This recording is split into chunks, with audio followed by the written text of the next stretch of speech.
નમસ્કાર વિદ્યાર્થી મિત્રો, ધોરણ 12 એકાઉન્ટ ની અંદર આપણે ચેપ્ટર નંબર 5 હિસાબી ગુણોત્તર અને તેનું વિશ્લેષણ જે ચેપ્ટરનો આપણે અભ્યાસ કરતા હતા, જેમાં આપણે લાસ્ટમાં છેલ્લે હિસાબી ગુણોત્તરને લગતા આપણે સૂત્રોનો અભ્યાસ કરતા. જે આપણે 8 સૂત્ર હતા એ આપણે 8 સૂત્ર વિશે અભ્યાસ કર્યો હતો.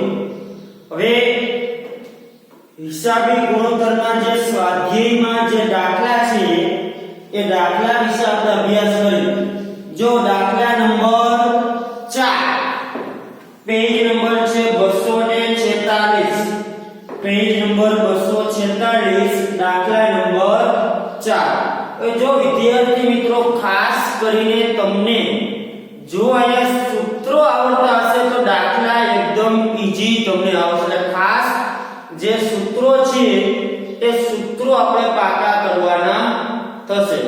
જો દાખલા નંબર 4 માં તમને કીધું કાચા નફાનો ગુણોત્તર શોધો. આપણે શું શોધવાનું છે? કાચા નફાનો ગુણોત્તર. કાચા નફાનો આપણે એમાં ગુણોત્તર શોધવાનો છે. એમાં તમને પેટા પ્રશ્નમાં 3 દાખલા આપ્યા છે. એમાં આપણે કાચા નફાના ગુણોત્તર ત્રણ દાખલામાં કાચા નફાનો ગુણોત્તર જ શોધવાનો છે. ત્રણમાં બરાબર છે. એમાં પહેલું જોઈએ તો પહેલા તો તમને દાખલાની શરૂઆત હિસાબી ગુણોત્તરની અંદર તમારે શરૂઆત ક્યાંથી કરવાની? તો કે તમને જેનો ગુણોત્તર શોધવાનો કીધો હોય એનું આપણે સૂત્ર મૂકી દો. તો આપણે ગુણોત્તર શેનો શોધવાનો કીધો હોય? કાચા નફાનો. કાચા નફાના ગુણોત્તરનું સૂત્ર શું છે? તો કે લખી નાખો કે કાચા નફાનો ગુણોત્તર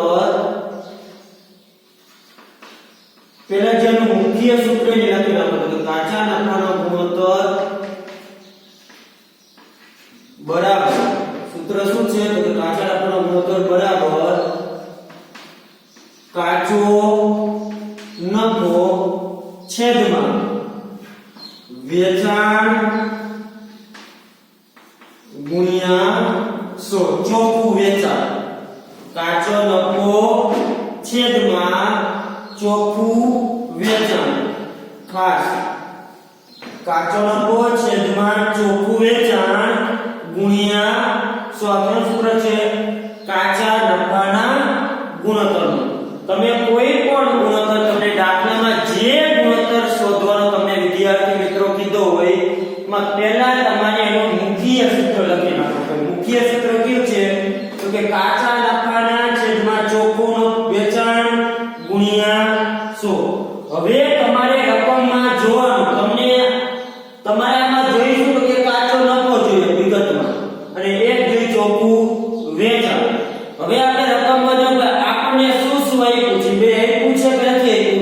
તો કે જો પહેલા જે 4 માં પેટા પ્રશ્ન પહેલા હતો કે કાચો નફો આપણને આપ્યો છે તો કે આ કાચો નફો આપણે આપી દીધો 3 લાખ રૂપિયા રકમ. તો કે કાચો નફો આપણે ડાયરેક્ટ રકમમાં આપેલો છે. વેચાણ આપ્યું છે રકમમાં તો કે આ જો વેચાણ આપી દીધું છે કેટલું? 10 લાખ. તો કે આપણામાં કઈ પેટા સૂત્રનો ઉપયોગ કરવો પડશે? તો કે ના, આપણને સીધી જ માહિતી આપેલી છે. એટલે ખાસ પહેલા તમારે એ જોવાનું કે તમે જે સૂત્રનો ઉપયોગ કર્યો છે, જે ગુણોત્તર શોધો છો એમાં તમને જે આપણે રકમ આપેલી હોય એ રકમમાં બેઠી માહિતી કેટલી આપી છે કે રકમમાં સીધું જ આપેલું છે. કેટલી એવી વિગત છે કે જે ડાયરેક્ટ આપેલ આપણે રકમમાં શોધવી પડતી ન હોય.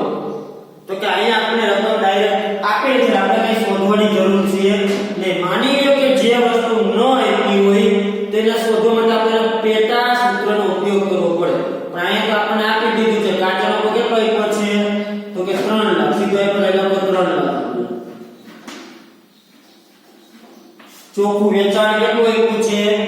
તો કે 10 લાખ રૂપિયા. લખો 10 લાખ ગુણ્યા 100. ચલો સાદુરૂપ આપો 3 લાખ ભાગ્યા 10 લાખ ગુણ્યા 100.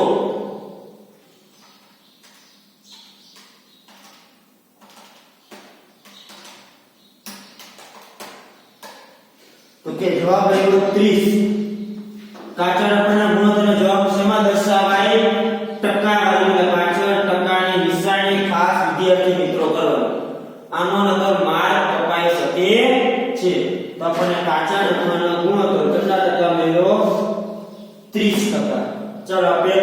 પૂરું ત્યાર પછી હવે આપણે બીજું જોઈએ જેમાં આપણે શોધવાનું તો શું કીધું છે 3 માં કાચા નફાનો ગુણોત્તર જ કીધો છે તો કાચા નફાના ગુણોત્તરનું પહેલા સૂત્ર લખી દો તો કે કાચા નફાનો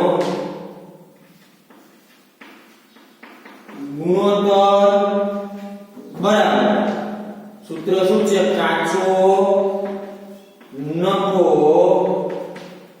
છેદમાં ચોખ્ખું વેચાણ ગુણ્યા 100 ચાલો કાચો નફો છેદમાં ચોખ્ખું વેચાણ ગુણ્યા 100 હવે આપણે રકમમાં શું શું આપ્યું છે જો તો કે બીજા રકમ આપણે આપ્યું છે વેચાણ આપ્યું છે 15 લાખ એટલે આપણી પાસે વેચાણ છે કેટલું 15 લાખ રૂપિયા ચાલો પછી શું આપ્યું છે વેચેલ માલની પડતર આપી છે કેટલી આપી છે 12 લાખ રૂપિયા તો આપણી પાસે છે શું નહીં તો કે વેચાણ છે તો કે કાચો નફો આપણી પાસે છે નહીં તો કે કાચો નફો નથી તો કાચો નફો આપણે શું કરવું પડશે શોધવો પડશે કાચો નફો શું કરવું પડે શોધવો પડે હવે કાચો નફો શોધવો હોય તો શું કરવાનું તો કે કાચો નફો આપણી પાસે છે તો કે આપણી પાસે કાચો નફો રકમમાં આપેલ છે નહીં માત્ર શું આપ્યું છે ચોખ્ખું વેચાણ આપણને આપ્યું છે દાખલામાં કે ચોખ્ખું વેચાણ આપી દીધું કેટલું તો કે વેચાણ આપ્યું છે 15 લાખ વેચાણ કેટલું આપ્યું છે 15 લાખ રૂપિયા તો કે એ આપણને આપ્યું છે ગુણ્યા 100 માં તો કે આપણે જોશે કાચો નફો હવે વિદ્યાર્થી મિત્રો કાચો નફો શોધવા માટેનું સૂત્ર તો કે જો આપણી પાસે એક સૂત્ર હતું વેચેલ માલની પડતર શોધવાનું સૂત્ર શું હતું વેચેલ માલની પડતર શોધવાનું સૂત્ર તો આવું હતું કે વેચેલ માલની પડતર શોધવાનું સૂત્ર શું હતું તો કે વેચાણ માઈનસ કાચો નફો આ સૂત્ર હતું વેચેલ માલની પડતર શોધવાનું હવે આ જે સૂત્ર છે આ સૂત્રની અંદર કોઈ પણ બે માહિતી એટલે ત્રીજી માહિતી મળે પછી ભલે ગમે હવે આપણી પાસે વેચાણ અને વેચેલ માલની પડતર છે જો વેચાણ આપ્યું છે અને તમને રકમમાં વેચેલ માલની પડતર આપેલી છે એટલે તમારી પાસે વેચાણ અને વેચેલ માલની પડતર છે તો આપણને કાચો નફો મળી શકે હવે આપણે કાચા નફાનો નંબર કે મારે સૂત્ર તૈયાર કરવું તો કાચા નફાનું સૂત્ર તૈયાર કરો તો કાચા નફાના આ બાજુ લઈ જાય કાચા નફાની કેવો થઈ જશે પ્લસ થઈ જશે તો કાચા નફા શોધવાનું સૂત્ર આના ઉપરથી આવું બને છે વેચાણ માઈનસ વેચેલ માલની પડતર ટૂંકમાં જે વેચાણ માલની પડતર શોધવાનું સૂત્ર છે એના ઉપરથી આ સૂત્ર તૈયાર થાય ટૂંકમાં આમાં માની લ્યો કે કોઈ પણ દાખલાની અંદર તમને માની લો કે વેચાણ માલની પડતર અને કાચો નફો બે કિંમત આપી હોય તો વેચાણ શોધી શકાય વેચાણ અને કાચો નફો આપ્યો હોય તો વેચાણ માલની પડતર શોધી શકાય વેચાણ માલની પડતર અને વેચાણ આપ્યું તો કાચો નફો શોધી એટલે કે કોઈ પણ સૂત્ર તમે લ્યો કોઈ પણ સૂત્રમાં તમારી પાસે બે કિંમત હોય અને ત્રીજી કિંમત આપણે શોધી શકીએ તો ચાલો અહીંયા વેચાણ અને વેચેલ માલની પડતર આપણે રકમ આપી છે એટલે આપણે શું શોધી શકશું કાચો નફો ચાલો વેચાણ કેટલું આપ્યું છે 15 લાખ અને વેચેલ માલની પડતર છે 12 લાખ એ મૂકો વેચાણ એટલે 15 લાખ રૂપિયા વેચેલ માલની પડતર આપી છે 12 લાખ રૂપિયા તો કાચો નફો કેટલો થયો આપણને 3 લાખ રૂપિયા ખાસ વિદ્યાર્થીઓ જે પેટા સૂત્રથી જે કિંમત શોધતા હોય એ ફરજિયાત તમારે બોર્ડની અંદર પણ શોધવું પડે એના પણ માર્ક હોય તમારે ડાયરેક્ટ ની કિંમત લખી નાખવાની નથી આપણે કાચો નફો મળી ગયો 3 લાખ વેચાણ પણ એમ મૂકી ગયો કાચો નફો કેટલો મળ્યો 3 લાખ 3 લાખ ભાગ્યા 15 લાખ ગુણ્યા 100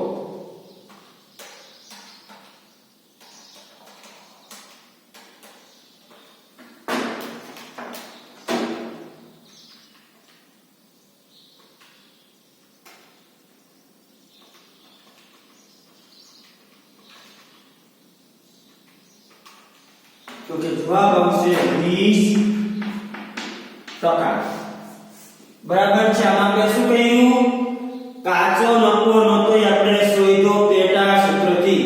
અને વિદ્યાર્થી મિત્રો, જે વસ્તુ શોધો એની ગણતરી ફરજિયાત દર્શાવવી પડે. ડાયરેક્ટ દાખલો કરી નાખવાનો નહીં. આ બાબત ખાસ ધ્યાનમાં લેવાની છે. બરાબર છે. ચાલો ત્યાર પછી ત્રીજું આપણે ત્રણેયમાં કાચા નફાનો ગુણોત્તર શોધવાનું સૂત્ર મૂકો તો કે કાચા નફાનો ગુણોત્તર બરાબર સૂત્ર શું છે? કાચો નફો છેદમાં ચોખ્ખું વેચાણ ગુણ્યા 100. હવે જો એમાં તમને કાચો નફો આપણને આપ્યો છે તો કે કાચો નફો આપણને આપ્યો નથી. વેચાણ આપ્યું છે ચોખ્ખું તો કે આ વેચાણ છે 20 લાખ. પણ આપણે કેવું વેચાણ જોઈ?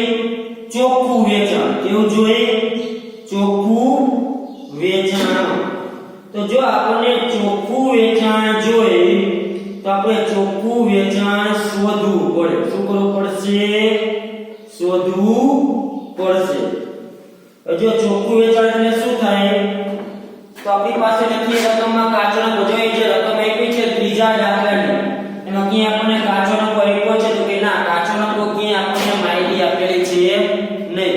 પછી જો વેચાણ ચોખ્ખું વેચાણ છે એટલે ચોખ્ખું વેચાણ કેટલા માટે લખે? કેમ કે જ્યારે તમે દાખલામાં વેચાણ પરત આપ્યું હોય, શું આપ્યું હોય? વેચાણ પરત.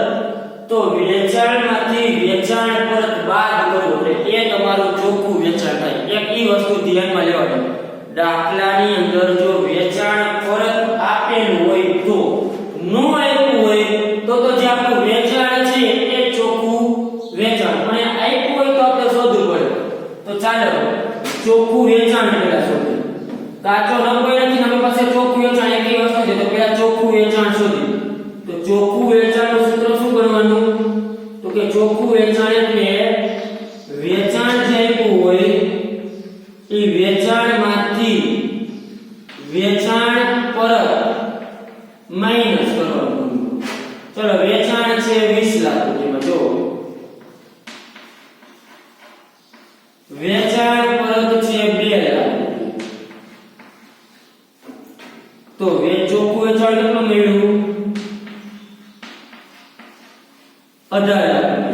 ટૂંકમાં જ્યારે દાખલામાં વેચાણ પરત અને વેચાણ બે હોય તો વેચાણમાંથી વેચાણ પરતની રકમ શું કરવાની?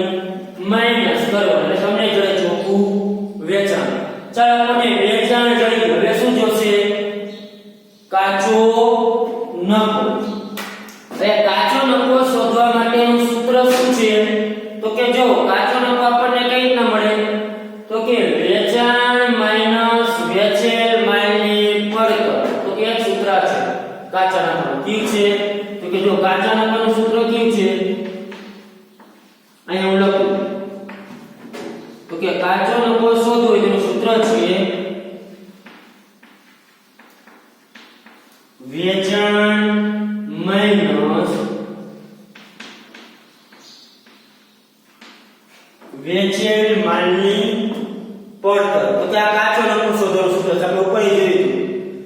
જો રકમમાં કાચો નફો આપેલ ન હોય તો કાચો નફો તમારે શોધવો એનું સૂત્ર શું છે? વેચાણ માઈનસ વેચેલ માલની પડતર.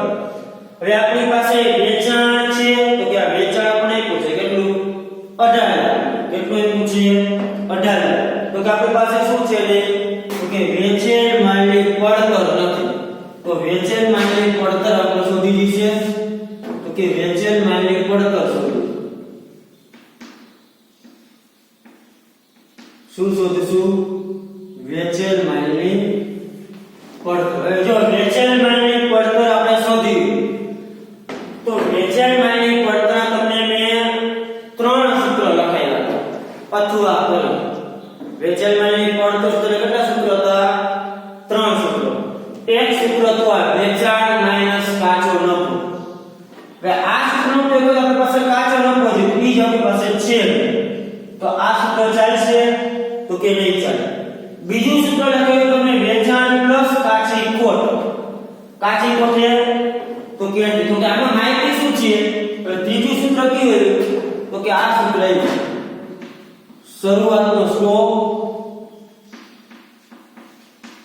પ્લસ ખરીદી પ્લસ ખરીદીના ખર્ચા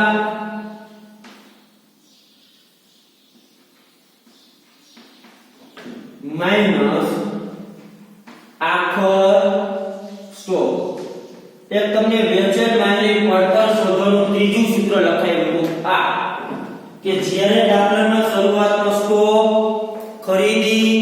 ખરીદીના ખર્ચા આની માહિતી હોય તો આપણે આ સૂત્રથી વેચાણ માલની પડતર શોધી શકીએ. કયું સૂત્ર? આ કે જો આપણે રકમ એ બધી માહિતી આપી છે તો ક્યાં એ માહિતી છે તો આપણે આપ્યો છે શરૂઆતનો સ્ટોક 2,50,000 પ્લસ ખરીદી. ચાલો ખરીદી કેટલી આપી છે? 12,00,000 પ્લસ ખરીદીના ખર્ચા એ આપ્યા છે 50,000 માઈનસ આખર સ્ટોક આપ્યો છે 3,50,000. ચાલો સાદુરૂપ આપો કરો સરવાળો 12 2 14 14 માંથી 3 50 જાય તો 11,50,000. એ આપણે શું મળ્યું? વેચાણ માલની પડતર. ખાસ જે વેચાણ માલની પડતર કેટલી રીતે શોધી શકાય? 3 રીતે. જો વેચાણ ને કાચો નફો હોય તો આ સૂત્રથી, વેચાણ ને કાચી ખોટ હોય તો આ સૂત્રથી, અને ત્રીજું જે તમારી પાસે શરૂઆતનો સ્ટોક ખરીદીના ખર્ચાને આખર સ્ટોકની માહિતી હોય તમારી પાસે દાખલામાં તો ત્યારે આ સૂત્રથી વેચાણ માલની પડતર શોધી શકાય. ચાલો હવે આપણે કાચો નફો શોધે છે. આપણી પાસે વેચાણ છે કેટલું? 18,000. વેચાણ માલની પડતર આપણે શોધી કેટલી? 11,50,000. 18 માંથી 11,50,000 તો માઈનસ 12 ને 6,50,000. ચાલો હવે આપણે કાચા નફાનો ગુણોત્તર શોધવાનો તેમ આપણી પાસે કાચો નફો મળી ગયો 650. વેચાણ છે 18,00,000. કીધેમાં કિંમત તો કે કાચો નફો મળ્યો 6,50,000 છેદમાં વેચાણ મળ્યું તો કે 18,00,000 ગુણ્યા 100. ચાલો કેટલો મળે છે કે 6,50,000 ભાગ્યા 18,00,000 ગુણ્યા 100 તો કે 36.11. પાછળ તમારી ટકાની નિશાની.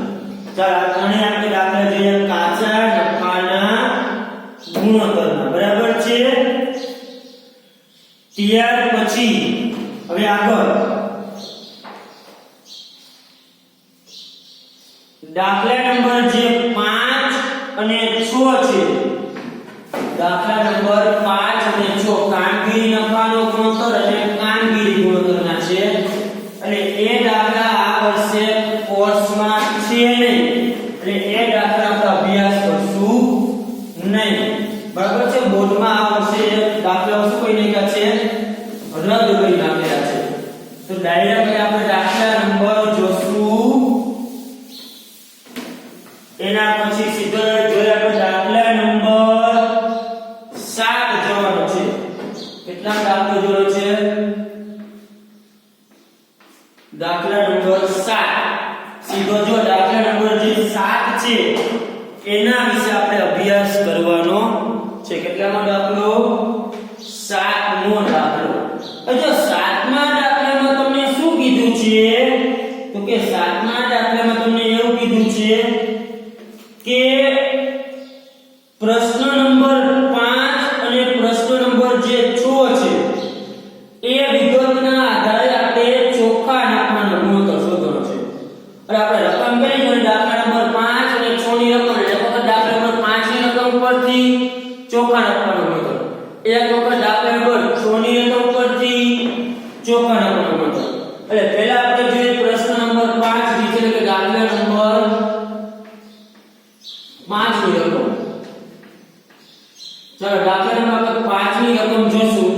અને એના પરથી ચોખ્ખા નફાનો ગણતર શોધશું. પછી આપણે જોશું દાખલા નંબર 6 ની રકમ અને એ રકમ ઉપરથી પાછો આપણે શોધશું ચોખ્ખા નફાનો ગુણોત્તર. બરાબર છે? એટલે દાખલા નંબર 5 અને દાખલા નંબર 6 ની રકમ વિશે આપણે અભ્યાસ કર્યો. જો દાખલા નંબર 5 ની રકમ છે. હવે એના પરથી પહેલા તો આપણે ચોખ્ખા નફાનો ગુણોત્તર શોધો. ચોખ્ખા નફાનો ગુણોત્તરનું સૂત્ર શું છે એ લખી નાખીએ. તો કે ચોખ્ખા નફાનો ગુણોત્તર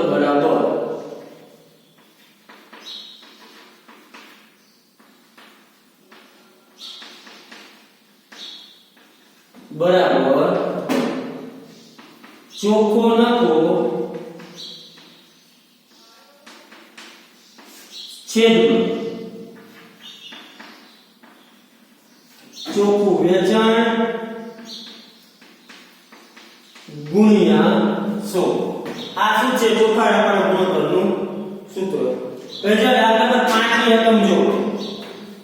હવે આપણે જે 5મા દાખલાની જે રકમ આપી છે એ રકમ ઉપરથી આપણે શોધવાનું છે ચોખ્ખા નફાનો ગુણોત્તર. હવે ચોખ્ખા નફાના ગુણોત્તરનું સૂત્ર શું છે? ચોખ્ખો નફો છેદમાં વેચાણ ગુણ્યા 100. એટલે કે આપણે જોઈશું ચોખ્ખો નફો છે અને એક જોઈ વેચાણ. પણ ચોખ્ખો નફો કેવો લેવાનો? કર વેરા પછીનો. અહીં આપણે લખી નાખી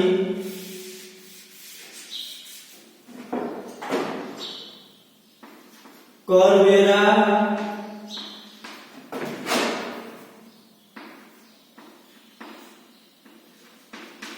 પછીનો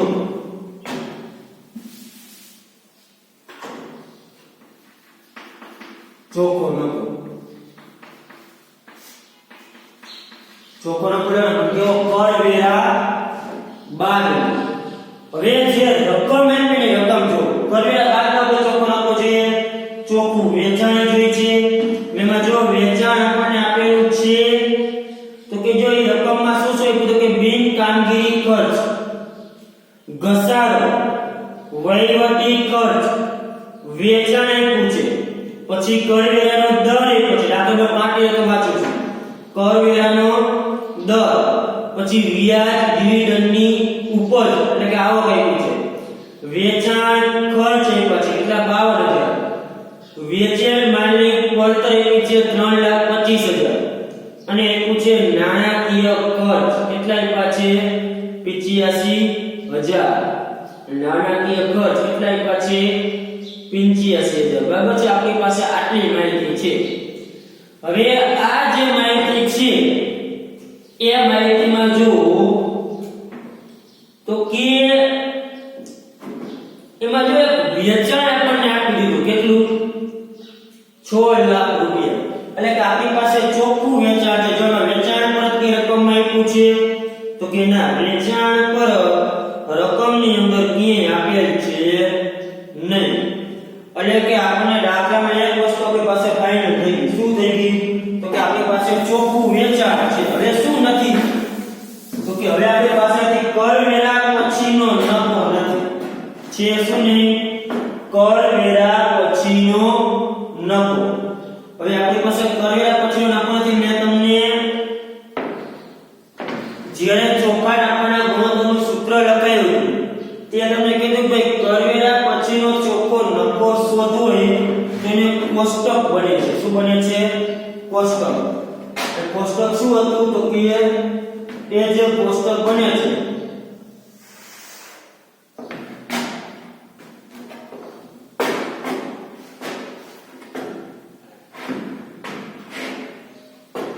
જ્યારે તમને કરવેરા પછીનો ચોખ્ખો નફો ન આવ્યો હોય તો તમારે કરવેરા પછીનો ચોખ્ખો નફો શોધવો પડે. તો એના માટે તમારે પત્રક તૈયાર કરવું પડે.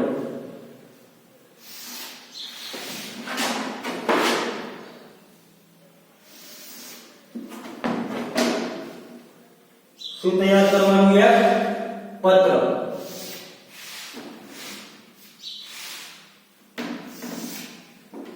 તો કે જ્યારે કરવેરા પછીનો ચોખ્ખો નફો આપેલ ન હોય ત્યારે તમારે પત્રક તૈયાર કરવું પડે.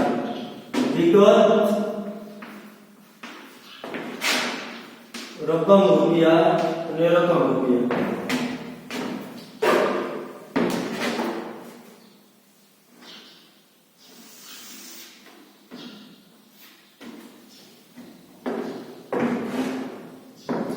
શું શોધવા માટે કરીએ છીએ કરવેરા પછી ચોખ્ખો નફો તો કે કરવેરા પછીનો ચોખ્ખો નફો તમને આવ્યો ન હોય તો તમારે એક પત્રક તૈયાર કરવું પડે શું તૈયાર કરવું પડે પત્રક જે પત્રકમાં શું શું હોય તો કે જે આપણે નફા નુકસાનનું પત્રક તમે અભ્યાસ કરો નફા નુકસાનનું પત્રક આ એ જ પત્રક છે એ જ મુજબ આમાં આવે તમારે જો નફા નુકસાનના પત્રકમાં આપણે શું દર્શાવવું તો વેચાણ એમાં પ્લસ કરવાની બિન કામગીરી આવે કેવી આવો બિન કામગીરી આવે જે આપણને તમને રકમ આપી હોય બિન કામગીરી આવક એટલે કેવી આવકો કે જે આપણી વેચાણની આવક નથી અન્ય કોઈ પણ આવક હોય જેમ કે કોઈ વ્યાજ મેળવ્યું હોય ડિવિડન્ડ આપણી કામગીરી પ્રવૃત્તિ નો કહેવાય આ પ્રવૃત્તિ આપણી કામગીરી ટૂંકમાં ધંધો જે વસ્તુનો ધંધો કરતો હોય એનું કંઈ પણ વેચાણ કરે તો એ કામગીરી આવક છે કેવી આવક તો એ કામગીરી પણ બિન કામગીરી શું આપણે જે ધંધો નથી કરતો તેમ અમુક કોઈ આવક પ્રાપ્ત થાય તો એને કહેવાય બિન કામગીરી આવક એટલે આપણે એમાં લખતા છે વેચાણ નફાનું પત્રકમાં શું દર્શાવતા વેચાણ પ્લસ અન્ય આવક એટલે કે બીજી જે કઈ આવક હોય એ કોઈ પણ બરાબર છે ત્યાર પછી આ જે વસ્તુ મળે બિન કામગીરી આવક તેમાંથી ત્યાર પછી તમારે બાદ કરવાનું થાય શું શું બાદ કરવાનું તો કે બાદ કેટલા આપણે ટાઈટલ કરવાના તો કે વેચેલ માલની પડતર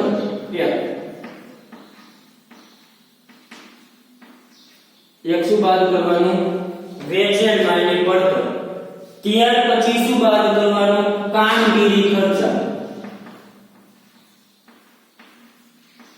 શું બાદ કરવાનું કામગીરી ખર્ચા ત્યાર પછી બાદ કરવાનું નાણાકીય ખર્ચા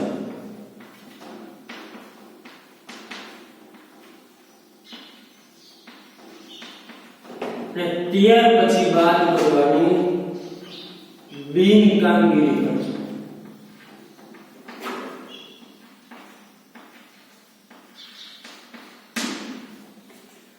આ બધાય ખર્ચા બાદ કરો બરાબર છે તો કે આવક જે છે એમાંથી ખર્ચ બાદ કરો એટલે તમને મળે કર વેરા પહેલાનો નફો શું મળે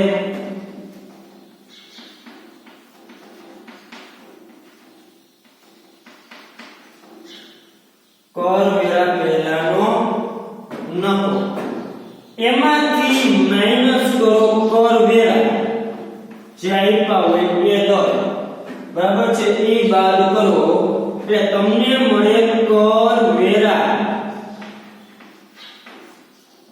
પછીનો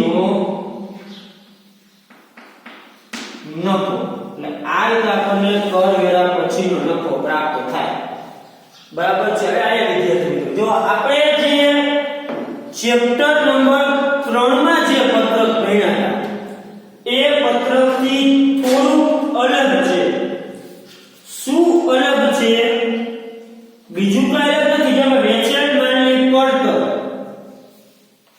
એમાં આપણે ખરીદી સ્ટોકમાં ફેરફાર પ્રત્યક્ષ ખર્ચ એવા ટાઈટલ હતા વેચાણ માલની જે પડતર છે એમાં કેનો સમાસ છે આપણે ખબર વેચાણ માલની પડતરમાં શરૂ સ્ટોક હોય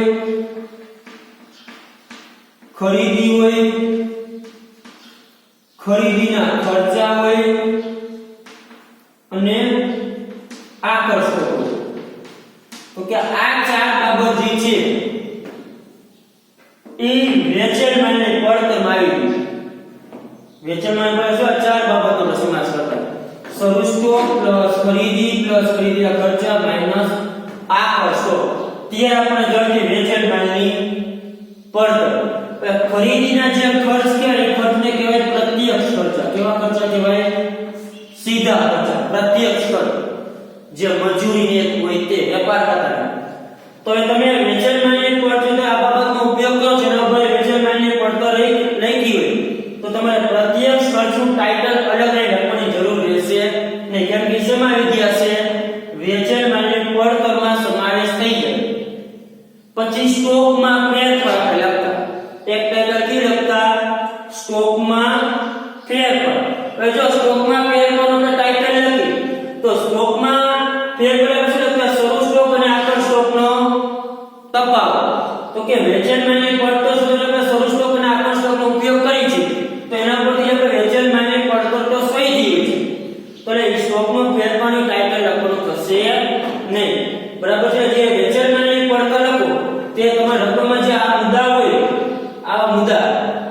વેચાણની ગણતરી કરી પછી જે તમે વેચાણ માલની પડ સમય લખવાનું.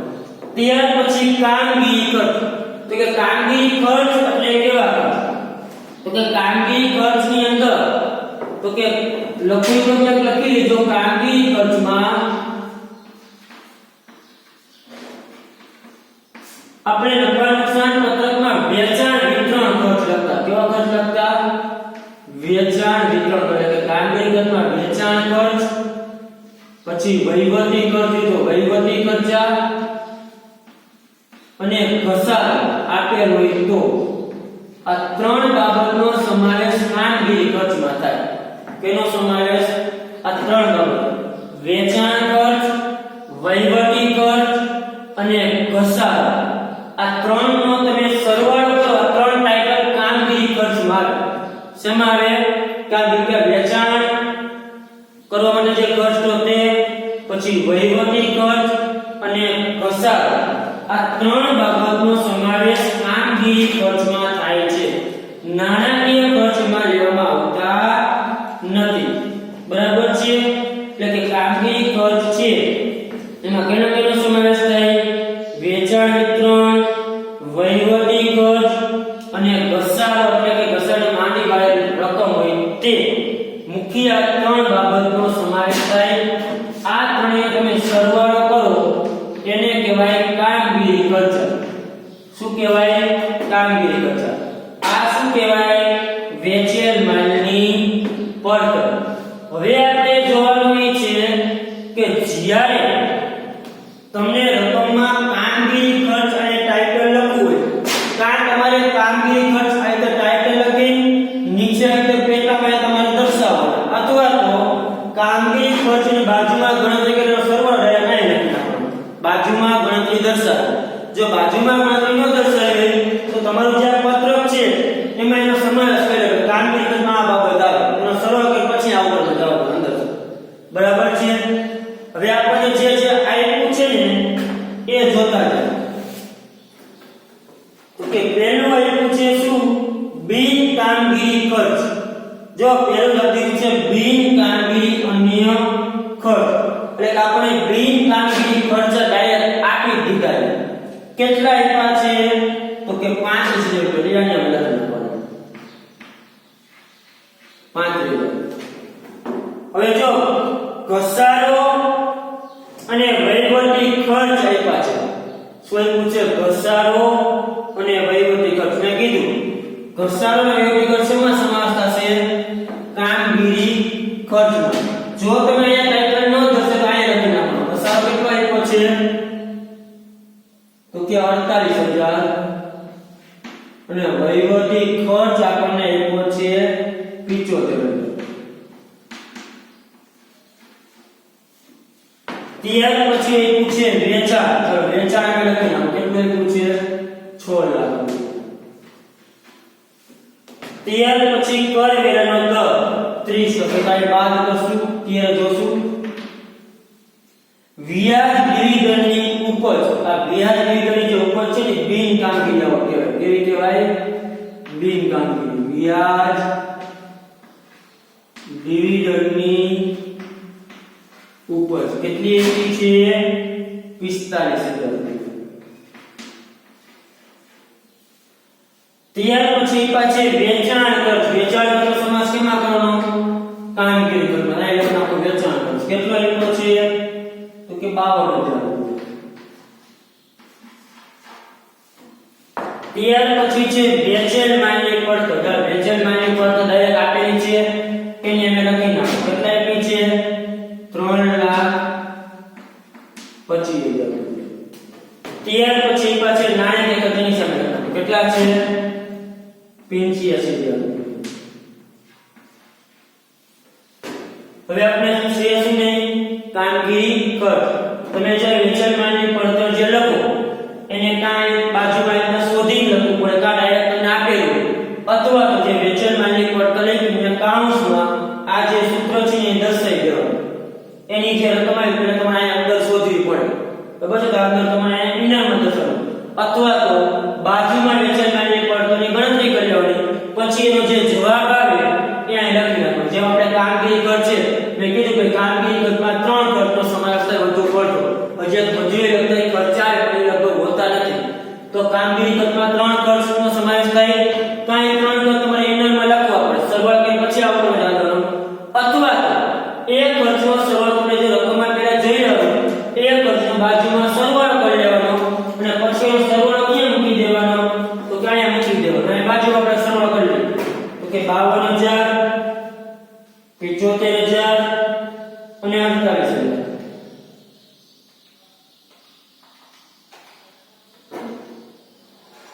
ચાલો એનો આપણે સરવાળો મળ્યો 1,75,000.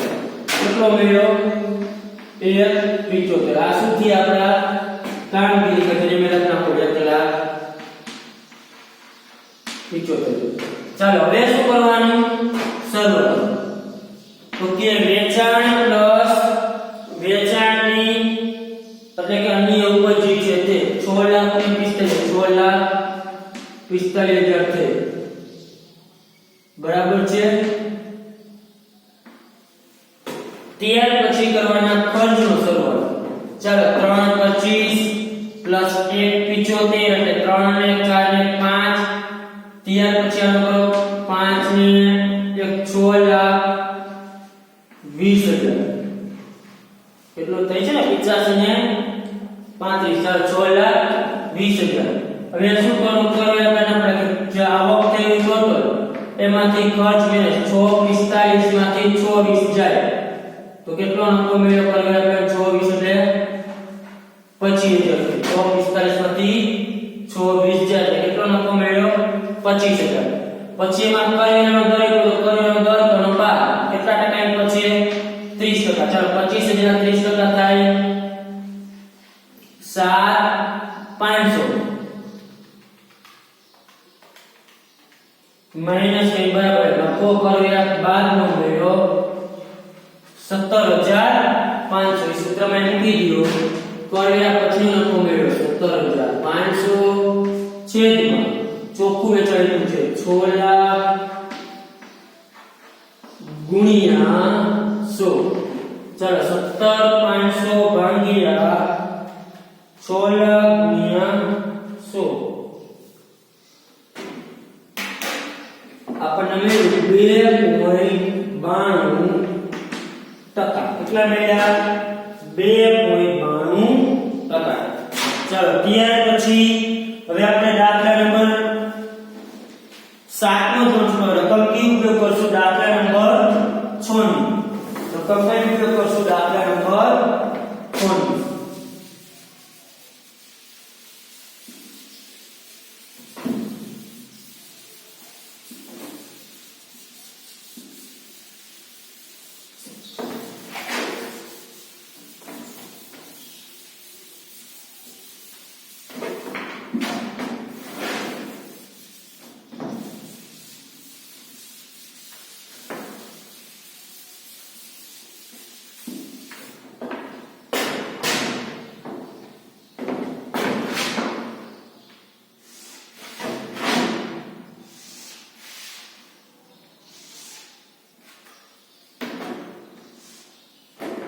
જો દાખલા નંબર 6 ની રકમ ઉપયોગ કરીને આપણે ચોખ્ખા રકમનો કેટલા રકમનો ઉપયોગ છે? દાખલા નંબર 6 ની સૂત્રનો ચોખ્ખા નફાનો ગુણોત્તર છે એને જે છે સૂત્રમાં કઈ ચેન્જીસ આવશે નહીં. હવે આપણે છઠ્ઠા દાખલા એનો ઉપયોગ કરીએ. હવે એના ઉપરથી આપણે શોધવાનું છે. હવે કર્યા પછી નફો છેદમાં ચોખ્ખું વેચાણ ગુણ્યા 100 સૂત્ર આવશે. હવે એમાં જો તમને શું શું આપ્યું છે તો પહેલા આપ્યું છે વેચાણ. ચાલો વેચાણ કેટલું આપ્યું છે? 39 લાખ. ચાલો વેચાણ સામે લખી નાખો 39 લાખ. ચાલો વેચાણ કેટલું આપ્યું છે? 39 લાખ. આપણે આ કર્યા પછીના ચોખ્ખો નફો શોધવાનું પત્રક તૈયાર કર્યું. બરાબર છે. એમાં તમને લખી દઉં કે કામગીરી ખર્ચ શોધવો હોય તો કામગીરી ખર્ચમાં કેનો સમાવેશ કરવાનો?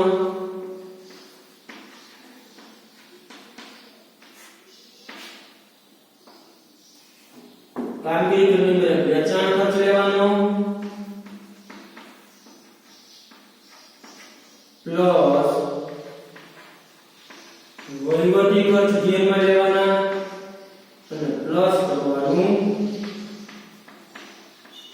ગસર. આનો આપણે સરવાળો કરવાનો. બરાબર છે. ચાલો ત્યાર પછી શું ઇનપુટ છે? હવે જો એક વિદ્યાર્થી ખાસ જ્યારે તમને વપરાયેલ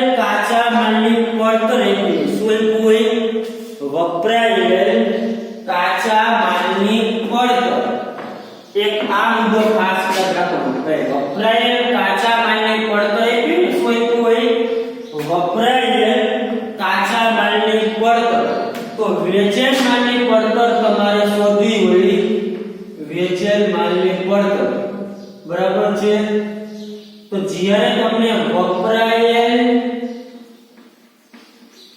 કાચા માલની પડતર હોય, કઈ પડતર? વપરાયેલ કાચા માલની પડતર. આ એક વસ્તુ ખાસ યાદ રાખો જેવું છે કે જ્યારે તમને રકમની અંદર વપરાયેલ કાચા માલની પડતર આપી હોય અને તમારે વેચેલ માલની પડતર શોધવી હોય, તો વપરાયેલ કાચા માલની પડતરમાં મજૂરી પ્લસ કરો એટલે તમને જડે વેચેલ માલની પડતર. શું જડે? વેચેલ માલની પડતર. નકર આપણે વેચેલ માલનું જે સૂત્ર છે એ સૂત્રનો ઉપયોગ કરી શોધવાનું. પણ જ્યારે વપરાયેલ કાચા માલની પડતર રકમ આવી હોય એમાં મજૂરી પ્લસ કરો ને એટલે તમારે મળે વેચેલ માલની પડતર. એ વપરાયેલ કાચા માલની પડતર છે કેટલી છે? 25 લાખ. અને મજૂરી તમે જો સામે આપી છે તો આ છે 25 લાખ અને મજૂરી આપી છે 2 લાખ. તો આપણે વેચેલ માલની પડતર કેટલી થશે? 27 લાખ રૂપિયા. ચાલો વેચેલ માલની પડતર આપણે મળી ગઈ 27 લાખ રૂપિયા. વેચેલ માલની પડતર કેટલી થઈ? 27 લાખ. કઈ રીતના શોધી? વપરાયેલ માલની પડતરમાં મજૂરી પ્લસ કરો એટલે મળે વેચેલ માલની પડતર. આ ખાસ ધ્યાનમાં લેવાનું છે વિદ્યાર્થી મિત્રો. વપરાયેલ માલની પડતરમાં મજૂરી પ્લસ કરો એટલે તમને જડે વેચેલ માલની પડતર. ચાલો ત્યાર પછી વેચાણ ખર્ચ. ચાલો લખી નાખો 75. ત્યાર પછી અકસ્માતથી થયેલ નુકસાન. જો અકસ્માતથી થયેલ નુકસાન રહ્યું એ બિન કામગીરી ખર્ચ કહેવાય. કેવો ખર્ચ કહેવાય? બિન કામગીરી. એટલે કે કોઈ પદાર્થનું નુકસાન થાય, તમને કોઈ પણ નુકસાન, ટૂંકમાં વેચાણ ખર્ચ, વહીવટી ખર્ચ અને ઘસારા સિવાયના જે કંઈ ખર્ચ હોય, પછી વ્યાજના એવા ખર્ચ હોય તો નાણાકીય. આ રીતના અકસ્માતથી કોઈ નુકસાન થાય તો બિન કામગીરી ખર્ચ કહેવાય. કેવો કહેવાય? બિન કામગીરી. અકસ્માતથી થયેલ નુકસાન કેટલું એવું છે? તો કે 40,000 રૂપિયા આવું.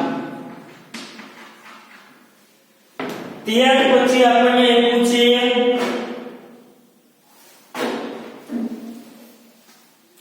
ઘસારા સહિત કારખાના ખર્ચ. ઘસારો લેવામાં કેટલો આપ્યો છે? 50,000.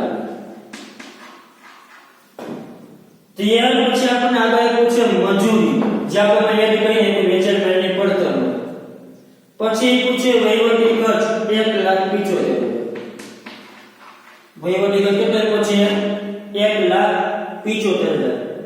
ત્યાર પછી જો લોનનું વ્યાજ, કોઈ પણ વ્યાજ આપ્યું ખર્ચ તરીકે, તો કેવો ખર્ચ કહેવાય? નાણાકીય. આવશે લોનનું વ્યાજ. કોઈ પણ વ્યાજ આપ્યું, નાણાને લગતું વ્યાજ રૂપી નાણાકીય ખર્ચ કેટલું આપ્યું છે? 60,000. ત્યાર પછી રોકાણ પર મળેલ ડિવિડન્ડ. રોકાણ પર મળેલ ડિવિડન્ડ આપણી શું થઈ? આવક. કોઈ પણ આવક શેમાં દર્શાવવાનું નામ? ચાલો રોકાણ પર મળેલ ડિવિડન્ડ કેટલું એવું છે? તો કે 1 લાખ. કોઈ પણ આવક કોઈ બિન કામગીરી એટલે એમાં આપણે પ્લસ થાય. ખર્ચમાં ખાસ ધ્યાન રાખવું. નાણાકીય ખર્ચમાં કેવો તો કે વ્યાજનો ખર્ચ હોય તે, બિન કામગીરી ખર્ચમાં નુકસાન હોય તે. હવે આપણે કામગીરી ખર્ચનું ટાઈટલ બાકી જાય સરવાળો કરવાનો. 1,75 પ્લસ 75 પ્લસ 50 આ સરવાળો થશે 3 લાખ. જે આપણે કામગીરી ખર્ચ અમે લખ્યું 3 લાખ. ચાલો આનો કરો સરવાળો. 39 ને 40 લાખ. ટોટલ આવક કેટલી? 40 લાખ. એમાંથી માઈનસ આ કરો ખર્ચા 27 ને 3 30, 30 ને 40 31 લાખ. ચાલો 40 લાખમાંથી 31 લાખ જેટલા કર્યો આપણે નફો કેટલો મળ્યો? 9 લાખ. કેટલો મળ્યો? 9 લાખ. કરે આગળ 30%. 9 લાખના 30%. 2,70,000. તો કરેલા પછીનો આપણને નફો મળશે 9 માંથી 2,70,000 એટલે 6,30,000 રૂપિયા. ચાલો આપણે કરેલા પછીનો નફો લખી નાખો. 6,30,000 છેદમાં ચોખ્ખું વેચાણ કેટલું છે? 39 લાખ ગુણ્યા 100. ચાલો સાદું કાપી દો. 36 ભાગ્યા 39 લાખ ગુણ્યા 100.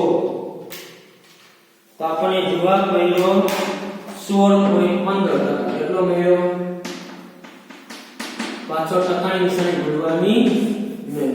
ચાલો આજે આપણે અત્યારે જે નફાકારકનો જે ગુણોત્તર હતા, કાચા નફાનો અને ચોખ્ખા નફાનો ગુણોત્તર, એના આપણે દાખલા પૂર્ણ કર્યા છે. આમાં કોઈને કંઈ પણ પ્રશ્ન હોય તો તમે મને પૂછી શકો છો. ચાલો થેન્ક યુ.